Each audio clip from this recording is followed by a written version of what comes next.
Hello everyone, it's Vivi, and yeah, I played the Crash 4 demo, which by the way is now available to those who pre-order the game digitally. To be quite frank, Toys for Bob ain't fooling around. Crash 4, It's About Time, is challenging. Perhaps the hardest Crash Bandicoot game I've ever played. I'm not even kidding. Not saying it's hard, to a point where you throw your controller at the screen. Well, I guess it depends of your temper. I mean, nah. I would never throw my controller at the screen. It's just from an overall perspective, having played all the levels in this demo, this game is quite something. The demo consists of 3 levels, or 4, I like to call it. One is Snow Way Out, the second one, Dino Dash, then we have Cortex Timeline, aka Ship Happens. Yep, ship happens in life, folks. Ship Happens is the Cortex Timeline we saw in the press demo a while back, you know, the 2D section, and Crash's new version of Snow Way Out, but harder. So yeah, like I just said, these are levels from the press release demo, but looking at this, it's a new build. The biggest sign of this being an updated build, the Wumpa counter we had before in modern mode, well, it got replaced with a gem gauge. While the same applies for both retro and modern. You collect 80% and you get gem as a reward. As for the end level sequence, the arrows have also been given some new flair, as well as a nice cool load screen we have here when you exit a level. Quick reminder, you can collect up to 6 gems in a level. This applies to all levels available in the demo. This was also, by the way, stated in the Game Informer article. Again, reminder, there's some intro story spoilers in that article, so read it to your own discretion. Now, I managed to unlock 5 gems in Snow Way Out. For some reason, I died less than 3 times, and yet I did not receive a gem. This was stated by Toys for Bob. Max 3 deaths, you get a gem as a reward. Anywho, I got 3 gems by collecting Wumpa, 1 for collecting all crates, and the other hidden. That equals to 5 gems. If you don't die until the flashback tape, which we got a showcase a short while ago, well, you can actually collect the tape. I managed to collect the tape in Snow Way Out. However, the demo doesn't give you access to said flashback level, which was revealed 3 weeks ago, if I'm not mistaken. Basically, these tapes are the new death routes, as stated by Lou Stutter at Toys for Bob.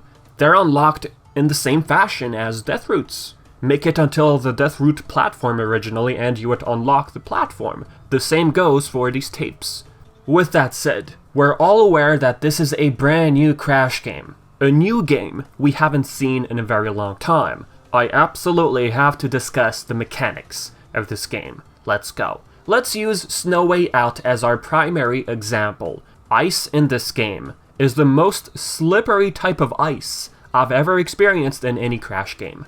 But what's different about this ice? Holding still on a slippery surface, it's quite easy to manage. Jump on and just remain still, don't touch anything, and just jump by pressing X. Slide jumping in this game has a huge window of opportunity as well. Basically, you can slide mid-air. You know, nothing underneath you. You think you always need a flat surface under you is what I'm trying to say, but no. You can actually slide without a platform under your feet. But look in here, you can easily see what I'm talking about. Unfortunately, my gripe with the slide jump mechanic in Crash 4, there's a loss of momentum. Compared to the slide jump we have in Warped, you felt like you had more energy in your hop, thus hopping in a bigger surface area. But in Crash 4, it's as if you have an invisible wall. With that said, I had to mainly rely on me jumping at the right moment. Precision, as in positioning myself accordingly and relying on the double jump functionality especially, which appears to be set by default, unless it's some sort of unlockable in the final game. You know where double jumping is available, starting with Snow Way Out, let's say, if you understand what I'm saying. Now yes, speaking of double jumping, the levels we get to play in this demo really utilize double jumping a lot. Although I love the double jump, in this game it's very forgiving, that's something I've noticed. But sometimes, well, at least when I first started playing the demo, I thought a single jump wouldn't cut it. My brain was like, Vivi, you have to double jump. But no, I fell in the water constantly. Jumping in this game is nothing like the Sane Trilogy. The game has its own entity, which you're all going to have to get used to. You think your muscle memory from the previous trilogy will be applied in this game? Well, all of that is basically out the window. The past trilogy, compared to Crash 4, the controls feel more what people like to call it, floaty. Crash 4's mechanics and all, everything feels different overall. You thought the past trilogy would keep you afloat. No, the floaty doesn't help Crash swim, which is a very cool detail I've noticed. But no, Crash 4 is different, and you honestly get quickly used to it. Now, I will not use the different feel of mechanics of Crash 4 against it. I'm not gonna say, oh, the controls feel so different, therefore I don't like this game. No. It's all a matter of getting used to. It's a brand new game by a brand new team. Controls feel different, alright, I'm simply gonna have to get used to it. Heck, I love Crash 4 already just by having played the demo. I cannot wait for the full game. Now, what people might deem difficult, in particular, the immense amount of tight precision this game is asking for. Kupunawa, for example, using her time freeze, it only lasts a couple of seconds, like 4 or 5 seconds. You really got to freeze time at the right moment and to jump your way up effectively. And not to mention you have to be quick. You really have to calculate your jumps and distance, especially on these icicles falling. Now, when slide and spinning, I've noticed Crash has a new unique move given to him, where he spins one leg around. Now, regarding this new animation or move, I stumbled on this on Twitter. Slide spinning on platforms to make your way across faster. It's actually harder than it actually looks. I tried it. The trick to this, you really have to press down R1. Perform your slide to its fullest extent. Don't be afraid. But thinking about it, I'm like, is this method really going to be necessary for the time trial? Now, about the challenges in this game. The bonus rounds. Toys for Bob is really serious about this, they ain't kidding. I think I died in the bonus rounds more than I did in the level itself. I'm not joking. The fast ice physics combined with precision jumping, with backtracking, it's one thing I realized with the bonus rounds. Just having played 2 levels with bonus rounds, backtracking a lot. Heck, since I'm speaking of bonus rounds, I'll bring up the one from Dino Dash. Here, for example, you go back and forth just to hit those exclamation crates. In my honest opinion, it felt tedious more than anything. And dying just to redo this over and over back and forth, it just gets frustrating. I'm hoping not too many bonus rounds follow this design. By the way, the dinos you see in the background, how they move their heads around as you move, they also laugh when you die. It's a really nice detail I've noticed. When completing this level, I was missing 38 crates at first and wondered, what the heck? How come I couldn't find those 38 crates? Well, look, the bonus round. I didn't find the platform after perhaps playing the same level 5 times. That's how many plays it took me to locate the platform. The platform was just hidden right there in the corner.